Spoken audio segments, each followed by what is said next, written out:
Hello, ladies and gentlemen, and welcome back to another episode of Season 2 of the Rule 34 podcast. I'm your host, Jack, still struggling with COVID, joined by my fellow co-host, Dominic Castillo, who's actually has tested negative, but we might get tested very again soon and might get tested for positive, because who knows? Very confusing times in the world. Indeed so. But other than that, how have you been, Dom? I've been doing not really good, I'll be honest. It's been mid, you know. I apologize for postponing last week's episode. There's been a bit of a mishap in terms of the chaos that ensues when you try to apply for a dorm at Berkeley, and it figures out they don't even let you in because of prioritizations and stuff like that. But I mean, it is what it is, you know. But aside from the school stuff, life has been pretty okay, I guess. Nothing much has happened except, you know, world news and stuff like that. But the majority of the things that have been going on around my family and such is still, I guess, at a regular, normal state. Except, of course, of the fact that at any possible moment in time, you know, if my cat, you know, gets out of the apartment, then we're getting evicted, you know. But aside from that, it is what it is. Crazy.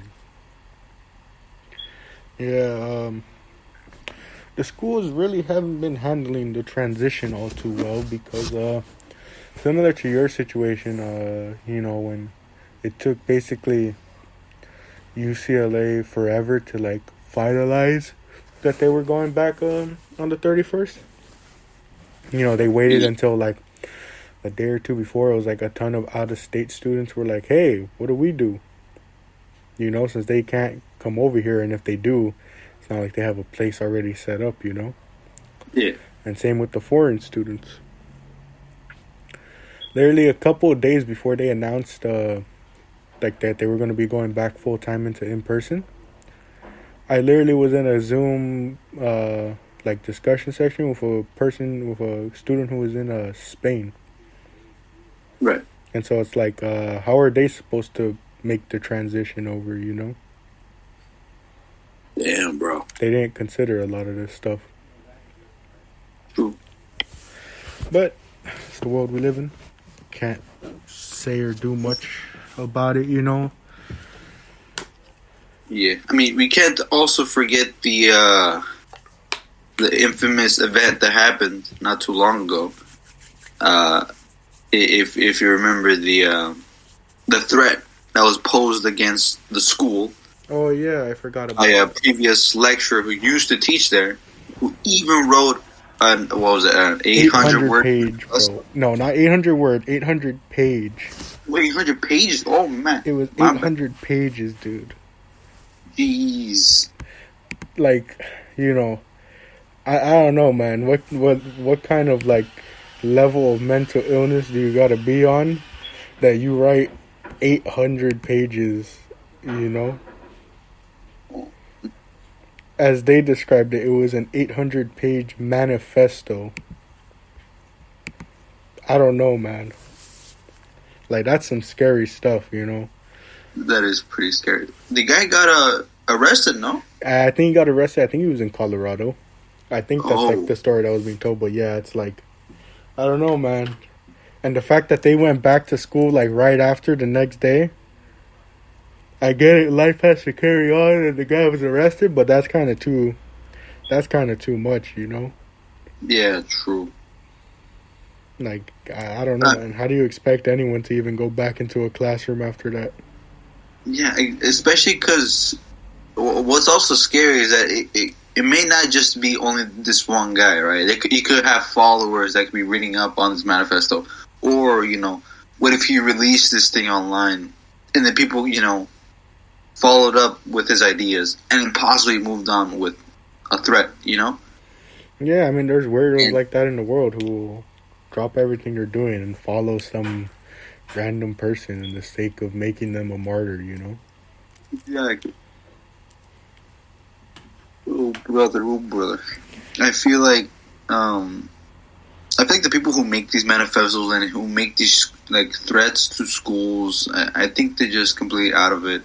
In that, they want revenge for something that I don't think anyone else really even knew about. If that makes sense, they never spoke about they never spoke about upon how do you say it? They never speak about it outside of themselves, and they just keep the problems bottled up inside. And they just release that, the anger out to everyone, and no one even knew what happened. Yeah. If that makes sense.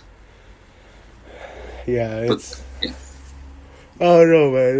It's just a tough situation to evaluate, because it's just like, man, that's just some, like, serious, like, mental illness, Yeah.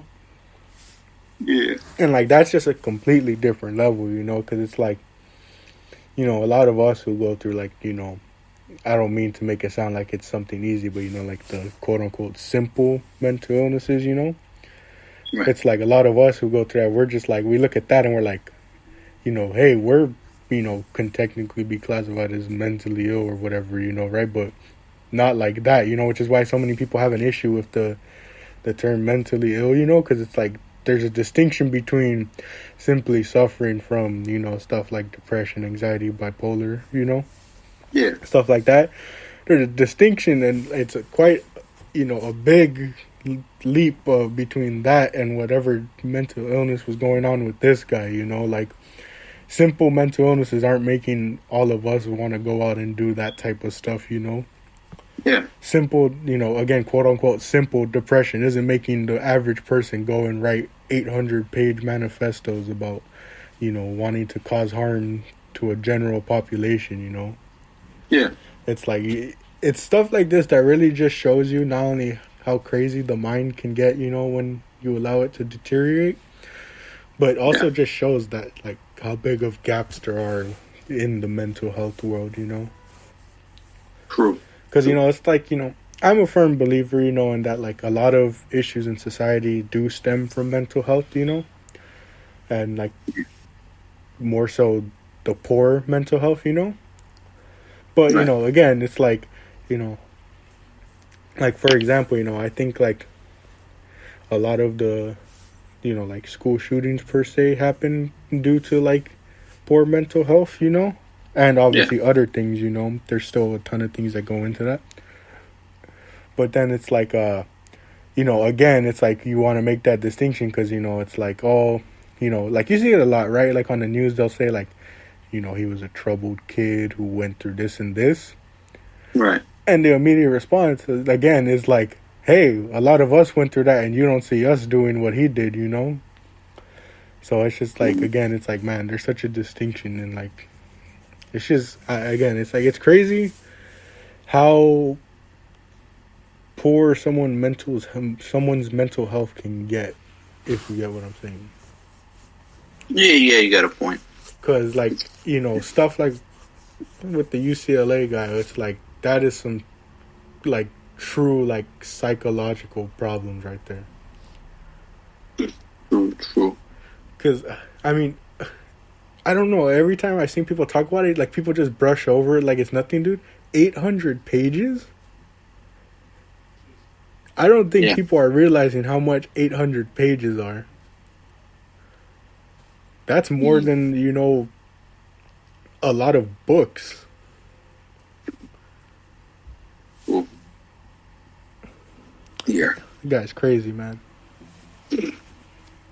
But, I mean, thankfully he didn't do anything or moved on with anything. Because he could have. That's the scary part. He could have, he could have just kept quiet and, proceeded with what he was going to do. Yeah, he could have easily acted on this, as you said, in silence, and it's just, we're thankful that this got out because, it just meant a lot of people's lives were saved. Yeah. Oh boy. Jeez. But yeah. I mean, hopefully nothing else more happens from this point on. But I think the school really needs to think about like its next steps on what to do in case of a threat were to go on. Because just because this threat happened, doesn't mean the students could just come back, the next day or in 2 days' time. Because they got to make sure security is reinforced. Because I would assume anyone could just like run inside, with weaponry, right? Yeah, and just do horrible things. I mean, sure, there might be the police officer that's patrolling around a couple parts of the campus areas, but I mean, you have to be like truly, you don't want this to be a possibly bad situation that could turn out even more worse, depending on what the sick individuals do. And I don't know. I mean, hopefully UCLA does something. I think it should be just a message for every other school to just reinforces the security. I mean, sure, the students might not like it because they might feel like they're being surveillanced the entire time. But anyway, I'd rather have that than someone be let into the school and do horrible things. Yeah, I get you. Man, oh man. I feel the same way. Gotta emphasize safety over anything. Yeah. On an unrelated note, have you been keeping up with the anime world, Don? Those animes, Mr. Jared? Yes. I have. Not so much. I just been seeing just a bunch of like Twitter threads, like people arguing with one another. I think there's something going on with the Attack of the Titans. And I think there's a huge, I don't know, I guess upbringing of the anime, even though technically the anime already ended with the manga, like back in April last year, I think. I'm not sure. But the people who don't read the mangas and people who watch the anime solely, I think they're finally coming to a huge consensus of how good the anime is. And I think there's even some people like claiming it to be like the top 10 of all time. I mean, I would assume so. I mean, I'll be honest, I haven't been keeping up with Attack on Titan specifically, if that's the main topic. But I would like to assume it only gets better for me. What do you think? Or what other news is there in the world of the animations? Well, no, I definitely wanted to bring up Attack on Titan and Demon Slayer just because I was going to ask, have you seen the clips of basically the animation they got, specifically Demon Slayer, in their latest episode? I don't think I have. I've seen like one clip. What was it? I think what was I don't remember the clip. I'll be honest with you. You let's just say you'd think Demon Slayer has no budget when it comes to their animating. And I mean no budget, and it's like unlimited budget, not like they have terrible budget, but like you think they have all the money in the world the way they animated the latest episode. I would have to watch it. Like it was crazy levels of animation that they got just for that one episode. Interesting.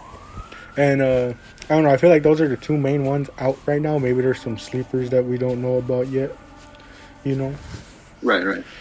I know there's a couple others that are getting some attention out right now. I know there's a couple other ones that people are waiting for, but I don't know. I just wanted to see if you had seen anything about the animation from those two lately, because as you said, a lot of fan attention going on with them. Even though both series are technically done, in the mangas, it's like because it's continuing to get animated till the end. It's like everyone's now experiencing thing, and I think that's another discussion to have. It's just how cool it is to see, stuff go from pages on a book to on a screen for you to see.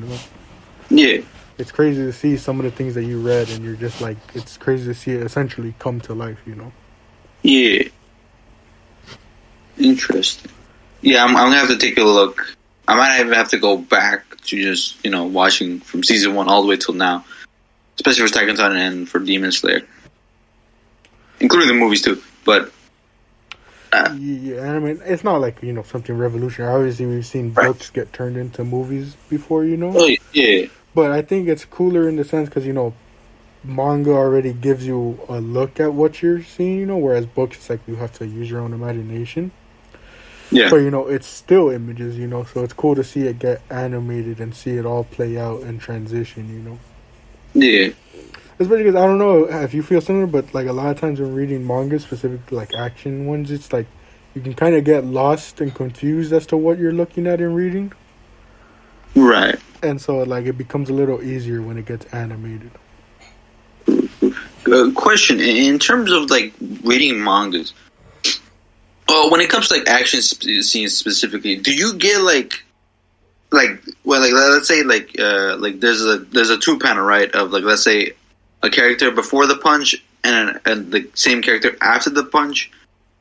Oh, obviously the manga is going to try to make it look as detailed as possible. But do you think that in your head, the excitement or like the intensity of reading manga comes from you trying to fill in those gaps of like the animation that could be possibly happening?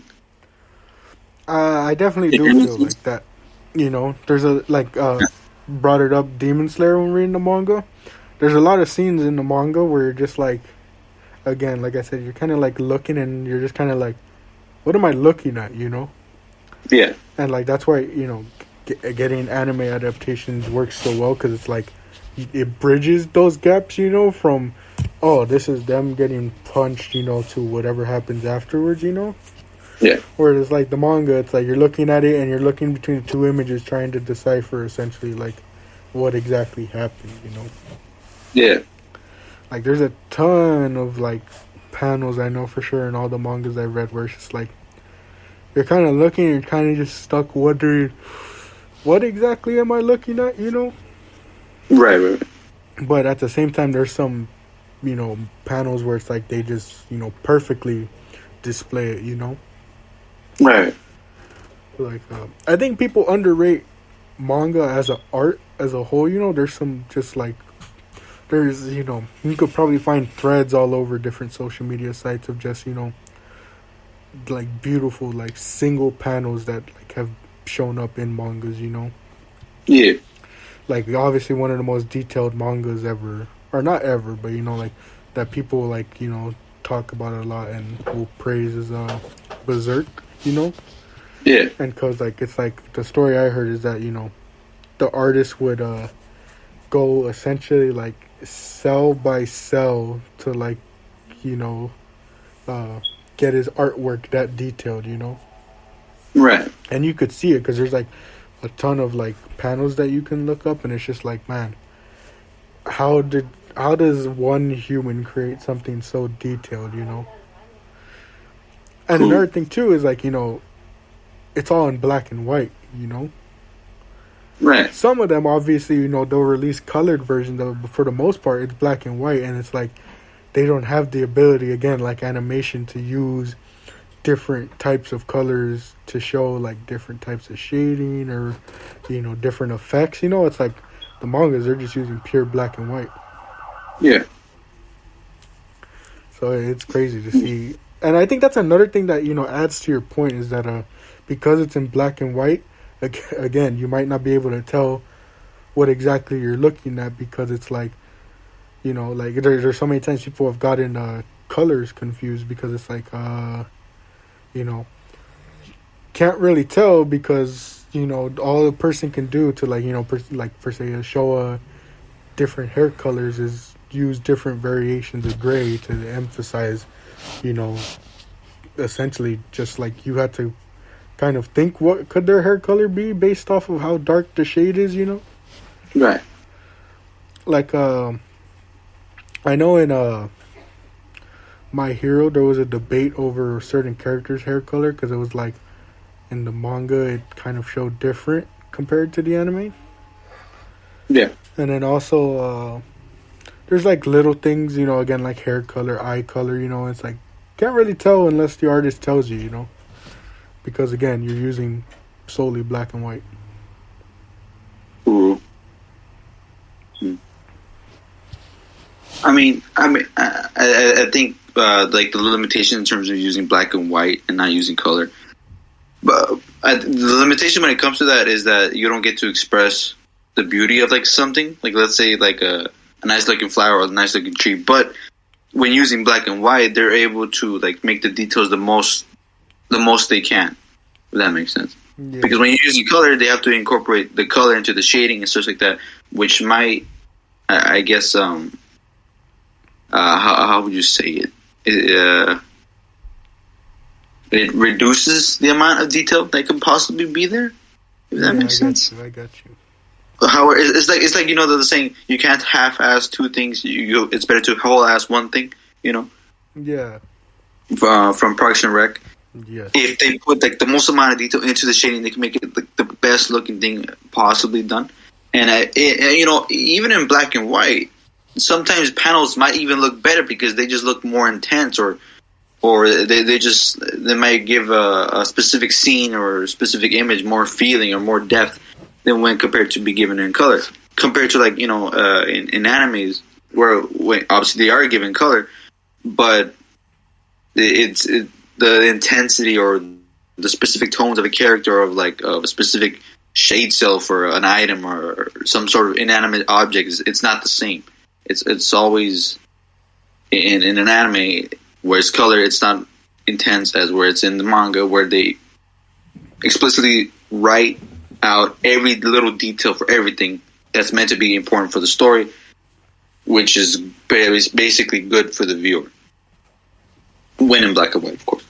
But I think we've seen a lot of fair share of animes where it's like, when getting animated, it didn't, have the same feeling as the manga, or it just didn't look the same, I know a lot of Attack on Titan fans feel that way about the animation at certain points, where they're just like, oh, the manga did it better, whatever. Yeah. But, I mean, wait, what happened? Continue. No, I mean, I just want to say that, I mean, what I do like about the anime is even though not all the scenes are, like, particularly, like, detailed to, the maximum amount as to what could be compared to the manga, is you can still appreciate that they're still able to animate the scenes that are not written out or drawn out in the manga. Does that make sense? Mm. So, like, how would you say it? Let's say a walking animation, or like the way someone acts, right? That's not always explicitly explicitly implicated within the manga, because it's all panel per panel. But in the anime, they could fully render out or fully draw out how a character would stand, would walk, bob their head around. If that makes sense. Yeah, that's another thing that I just realized. I said, how they speak. Another thing an anime has to do is, how do you know what the character sounds like? Exactly, man. You have to pick out the perfect person. And a lot of times it's based off of they get the artist. How would you say? What's the word I'm thinking of? Input. Yeah. Because obviously drawing the characters, he probably he probably imagines what they would sound like, but it's like that's right. Another crazy thing, is to look at a character that's been drawn and just have to figure out, what do they even sound like? Who do we pick for this role? Yeah, a lot of work goes into picking out this stuff. Yeah, that's true. But I think the voice acting is also like some of the most important things, because for some specific mangas that never had an anime adaptation, like a long while, and then eventually they do get the anime adaptation. I think the voice is like one of the most important things when incorporating it to a character that no one's heard the voice before. Yeah. And it's like it could be a make or break, Yeah. For like a lot of people who like specifically like to I would say investigate every little piece of a new anime adaptation compared to the manga. It's why I kind of always have preferred sub over dub, because it being the native language of a lot of the animes, they're able to just convey the emotion more than an English voice actor could at times. Right. Especially because, again, a lot of times when you do like the English dub overs, it's like, they have to kind of match, the voice up to the lips. Yeah. And I don't know. It's like sometimes they don't portray the emotion as well. You know, like I don't know if you've seen like a lot of like the comparison between All Might's like dub scenes versus his sub scenes. But I don't like think man, his sub scenes, especially in his like final battle in the anime, like the voice actor for the sub just so flawlessly and effortlessly just displays the emotions of that scene, you know. right. And like similar to what you said, it's like, you know, it's like it's real difficult, especially picking out the correct voice actors, because it's like, you know, it's make or break for the characters, especially for a lot of people. And it's like, you know, I look at a lot of the characters that I like, and I'm just like, man, I couldn't imagine anyone else voicing this, you know, or like the person they picked to voice it is perfect because like it just perfectly fits the character, the look, you know. Right. But yeah, it's like definitely a lot that goes into picking out the or like, you know, not perfect, but you know, just making or you know, there's a lot that goes into transitioning a manga into an anime and making it work well. Yeah. And any final But I mean, thoughts? yeah, I was just gonna say that I think the voice acting, as you mentioned, is some of the most important things that could come to it, especially the dubbed versions, because not always it's not always the best of the best. Aside from anime specifically, have you seen the new movie for Pinocchio? The new trailer that came out for it? Yeah, I heard like clips of it. Exactly, bro. Like, I don't want to sound mean or anything, but it did not sound right. You know, To you, it didn't sound like it fit. to me, I mean, I'm not sure how to say it, but it sounded like so much of like an angsty teen. You know, just like I'm not sure how to say it. Like the first words he speaks out, I think it says like, oh, like he wants to go outside, right, and meet people or like meet the world, and they feel like he's trapped or something like that. And I think the comment section really responded very hard to that. Maybe because he did sound, I don't want to say it, but you know what I mean, right? You know, it's another example I can give to you too. What's up? And this is without anyone even hearing them talk as the characters. When Nintendo announced the Mario movie, and all the people who were gonna be voice acting, and everyone just couldn't believe like who was being announced. You know, like Chris Pratt being Mario. Oh, right. You know, it was like no one even got to hear what they would sound like, and they were already like, these choices just don't make sense. Oh dear. Well, I think what's also scary is, wait, is it meant to be an American movie or a Japanese movie? I'm not sure. I assume American, based off of all the voice actors. No. I know, yeah, but like, I'm not sure how to say it. Like, how do I say it? I know it's meant to be an American movie based off the characters, but is it meant to? I'm not sure how to say it. Is it meant to be for like an audience of Japan or for America? If that makes sense. I don't know. Because like the majority of things that Nintendo makes is meant for Japan, and then it's just translated and imported into America. Yeah, I get you. I really don't know. I don't know what they're planning here, especially because they haven't given a lot of details on it. Yeah, that's the scary thing, man.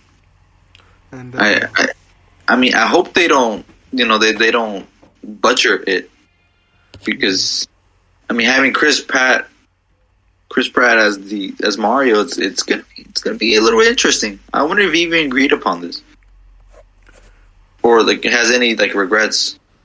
You know, I'm not sure if he wanted the role. If he did, well, you know, congrats on him. But I mean, that's a heavy burden to take on when, you know, like you have millions of people that might clown on you if you do a bad job. Yeah, it's an iconic character. And Exactly. I don't mean to cut us short, but we do have about 15 minutes left, and though this could probably be its own episode, I think it's really cool when we fit multiple topics in. Want to real quickly talk about the music industry. See. So, Dom, have you heard what has been going on with Roddy Ricch, a hip hop artist? I have indeed, and it doesn't seem too well for Mr. Rich or Rich. Yeah, Mr. Rich. Yeah. So, for those who don't know, Roddy Ricch is a hip hop artist, a rap artist. You know, I would say he was pretty well, you know, like critically and fan acclaimed. You know, a lot of people liked his work. You know, and then he kind of, not necessarily like, you know, disappeared, but, you know, he didn't drop music for a while, and then he came off his album, and a lot of people didn't like it. And then very recently, he released on his Twitter a little, like, snippet of a future song, and people were clowning on it so hard, and, like, basically just saying that he fell off, that he deleted it, and then deactivated his Twitter and Instagram. And so, first off, I want to see, Dom, do you think that's too harsh? I feel like it was a bit harsh, yes. Like, you know, obviously there's some people who are just going to joke around about it, but, you know, there's people who take things too far, you know? And that's probably what led to the deactivation.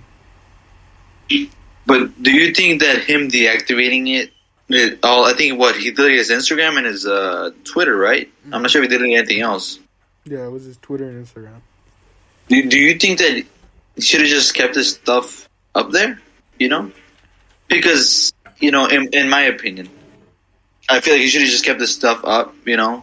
Just because, how would you say it? It's like one of the, you can't judge a book by its cover. You know, you just heard that one snippet, and now you're counting on, you know, his whole potential entire album. Yeah. If that makes sense. Yeah.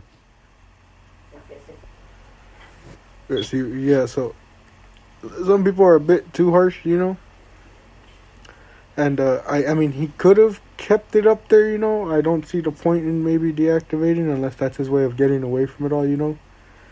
But yeah. I think it was a bit harsh, you know? It was just a snippet, you know? Who knows what the final product would have sounded like? But, right. I don't know. People were kind of being too harsh, and it kind of made me realize that, there's a video that I watched a bit, and it was basically it's from a YouTuber called Nathan Zed, right? And it's called The Power of Nostalgic Music. And, you know, he was basically talking about how, you know, you like a lot of the songs from back in the day or from your childhood because, you know, you formed a lot of memories with them, you know, and a lot of the music you like is probably due to memories you formed with them. Right. But it becomes a bad thing, you know, he brings up, you know, it becomes a bad thing when all people are doing is clamoring for an artist to sound like their old stuff because of the memories that they have with their old music, you know, and then they're unwilling to accept the new music, you know. Yeah. And it's like, he says, you know, people clamor for the old music because they aren't making memories with the new one, and thus, you know, they'll clamor for the old one, and then later on, like years down the line, they're gonna finally appreciate that those albums that were released, and then, you know, repeat the process where anything new that comes out, they're gonna be clamoring for the old, you know. Yeah. And it seems similar here, where it's like so many people are clamoring for Roddy Ricch to, you know, be like his old stuff. And it's a similar to like a point you brought up when we were talking about this, you know, and that this has a negative effect because then it's like the artist can't progress, they can't evolve without the fan base, you know, without facing backlash from their fan base. And it's not like they can't ignore it because, you know, these are the people that are going to be listening, you know, and so you have to find a balance between evolving and progressing your work to make sure you don't sound the same, but then also appeasing to that fan base who wants a certain sound from you. Right. And I don't know. I think the music world is really hypocritical because you have them, you know, sticking to the rap to the rap and hip hop section, it's you see artists like DaBaby and Polo G, they catch a lot of flack because people are like, oh, they sound the same on every song, right? Right. Or like DaBaby was always, he uses like the same beats and stuff. They clown an artist for doing the same thing over and over, but then here comes an artist like Roddy Ricch or who else? Like I don't listen to much of them, but when Playboi Carti came out with Whole Lotta Red, it was like the fans were rejecting the stuff because it didn't sound like their old stuff, or they were clowning them for experimenting with a new sound. Right. I think like the only one who's ever been able to get away with it is like Kanye, and that's because he's known for experimenting, Yeah. But like they clown these artists, the biggest example I can give to you, like very recently is The Weeknd with his new album Dawn FM. Yeah. Obviously, you said you haven't listened to his discography, so you don't know like what the fan base is like, but like the fan base is almost split in half because there's a portion of his fans who just solely, again, the problem with nostalgia, they solely look and praise his old work, specifically from his mixtape days that turned into an album called Trilogy.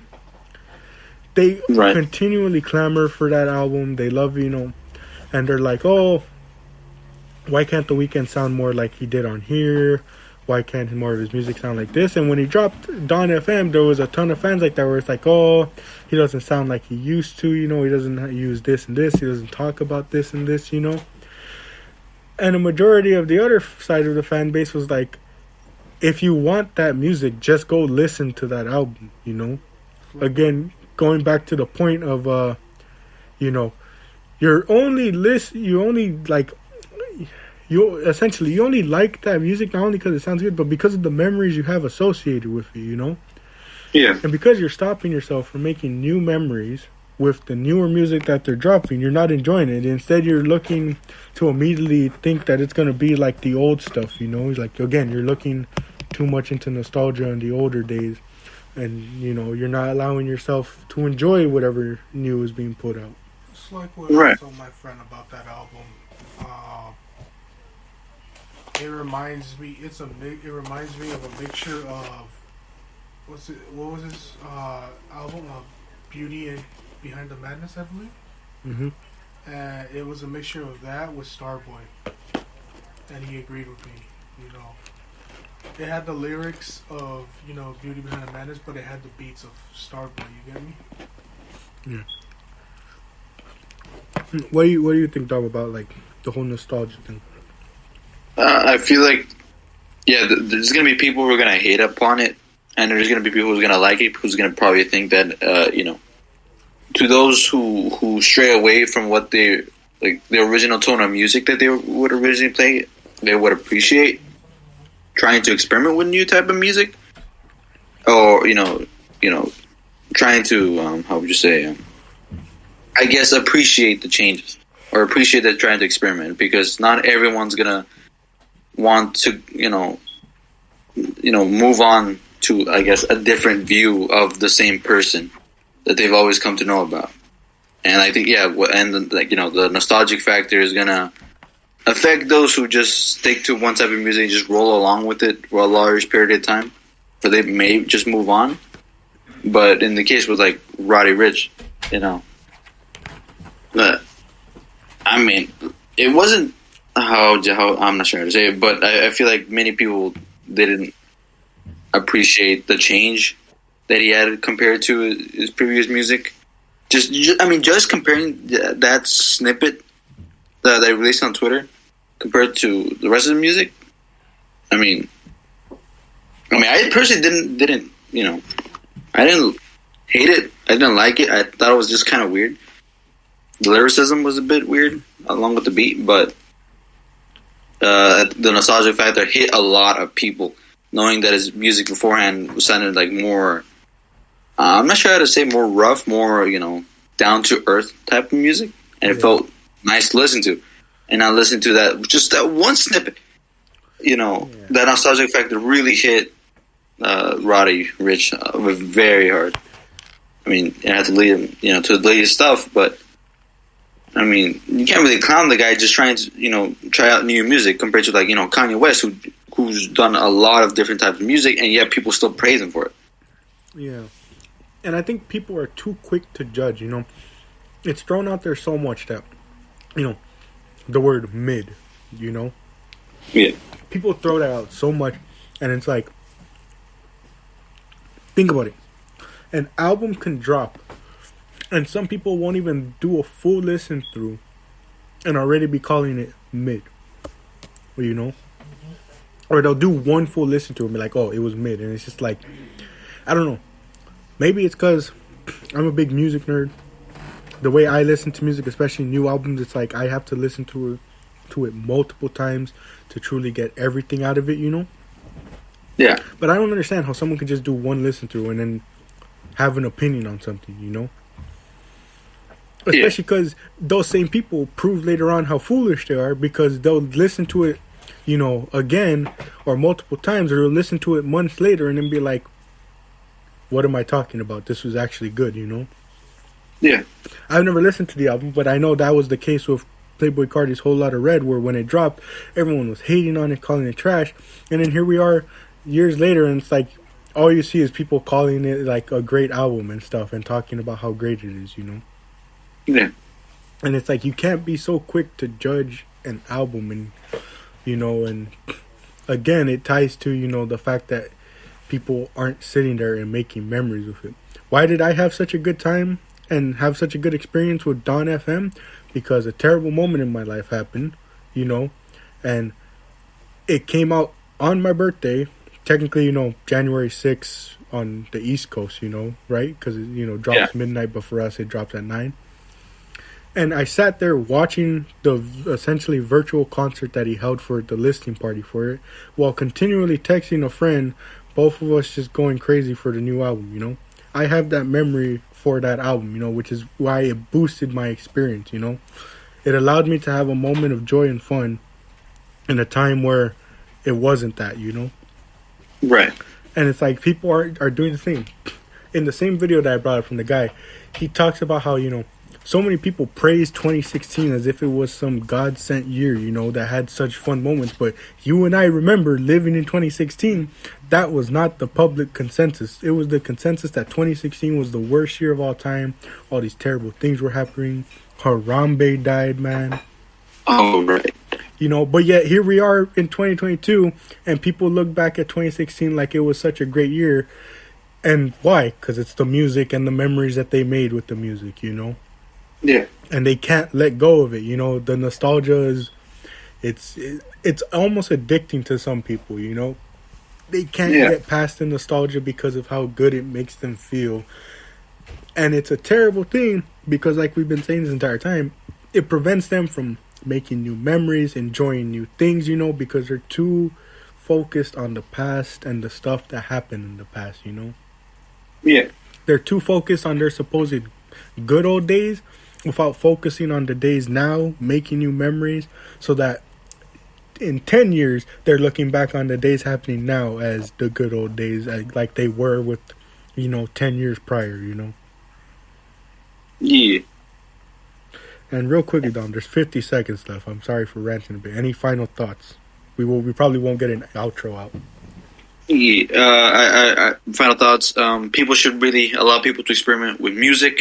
It's sure they may clown on them, but I feel like the artist should be able to just stay and upkeep with, their tone that they want to follow. Sure, they might get clowned on, but I mean, it might pay off in the end, so they could clown on the haters back. Yeah. And with that being said, I want to thank you all for joining us for another episode, Season 2 of the Road 34 podcast. I've been your host, Jack, joined by my fellow co-host, Dominic. I want to thank you all for joining us for another episode. And as always, if it exists, we have an opinion on it. Thank you, and we'll see y'all in the next episode.